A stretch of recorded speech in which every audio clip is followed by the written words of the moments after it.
اهلا بيكم مره تانية في حلقه جديده.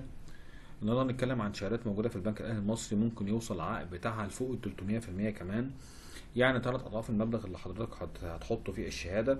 مده الشهاده 10 سنين، وعشان نعرف بقيه تفاصيل الشهاده يلا بينا نبدا الحلقه.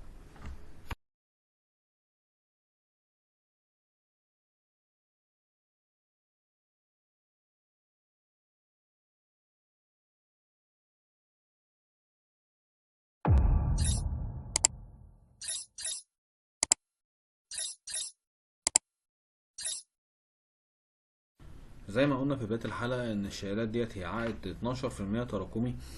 العائد 12% التراكمي ده يعني 300%، ممكن يوصل 300% في نهايه العشر سنين، وممكن يوصل لأعلى من كده كمان. يعني تقريبا ال100,000 يوصلوا 325,000 جنيه في آخر 10 سنين. هي الشهادات مدة الشهادة زي ما احنا شايفين كده تفاصيلها على الشاشة. الحد الأدنى للشهادة 500,000 جنيه، 500 جنيه، ومضاعفتها يعني 500 ألف، 2000، 1000 ونص، 3، تمام، وهكذا.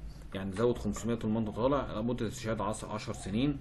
الشهادة فهي تراكمية، والعائد بتاع الشهادة 12% تراكمي. يعني ايه تراكمي؟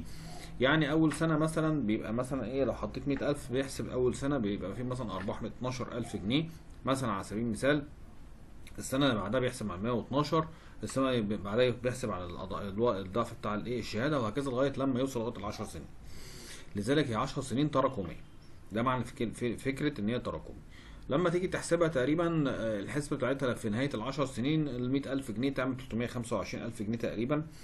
بتفضل يعني الشهاده طبعا بتتصدر، بيبدا العائد يعني بيبدا العائد الفايده تبدا تعد عليها على طول.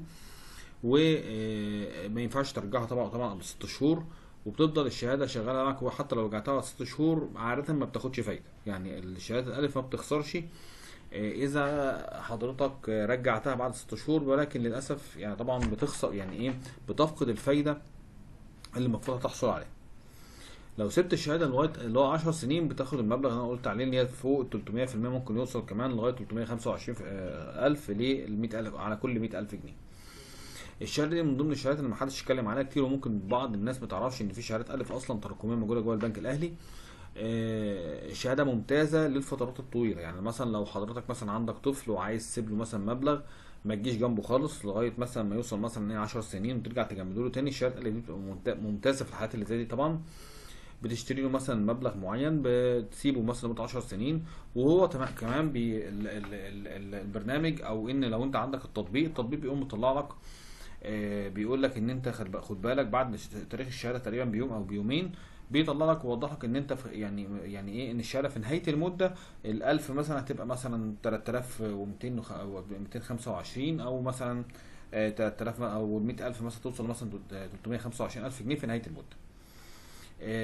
كسر، طبعا نصيحه مني، كسر الشهاده في النوعات اللي هي التراكميه بالذات ما بيبقاش حلو. يعني ما تحاولش تعمل شهاده تراكميه وتكسرها. هي الشهاده ممتازه للاستثمار في الفتره البعيده، لو انت معاك مبلغ مش عايز تيجي جنبه في فتره طويله، 10 سنين، ده هيبقى بالنسبه لك يعني كويس جدا. دي كل المعلومات الخاصه بالشهاده. لو عندكم اي اسئله تانية سيبها لي في التعليقات وانا هرد عليها. اتمنى تكون الحلقه فادتكم، وان شاء الله بكم في حلقه جديده، ومع السلامه.